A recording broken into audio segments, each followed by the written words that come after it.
रवींद्र जाडेजा को मिलिला नुआ नाम। आईपीएल रे चेन्नई सुपर किंग्स जेतेबेले भी असुविधा पड़ी रवींद्र जाडेजा संकटमोचक साजिछंती। बैटिंग बोलिंग और फील्डिंग रे से दल को विजयी कराइछंती। सोमवार केकेआर विपक्ष मुकाबिला रे से 3टी विकेट नहीं दल को सुविधाजनक स्थिति रे पहुंचाइथिले। Jadeja man of the match विवेचित होइथिले। मैच परे जाडेजा एक बयान प्रशंसक ध्यान आकर्षण करिथिला।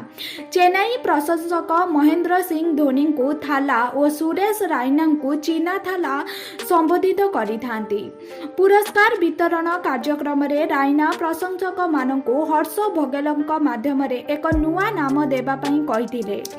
हर्ष कहिथिले थलपति केमिति रहिबो। जाडेजा एही नुआ नाम नेई खुशी व्यक्त करिथिले। परे सीएसके एही नाम रे मोहर लगाइथिले।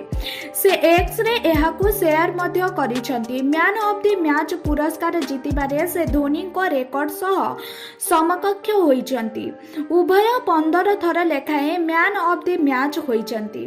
एहीपरि दमदार खबर गुड़िक देखिबा पई आम चैनल टी को सब्सक्राइब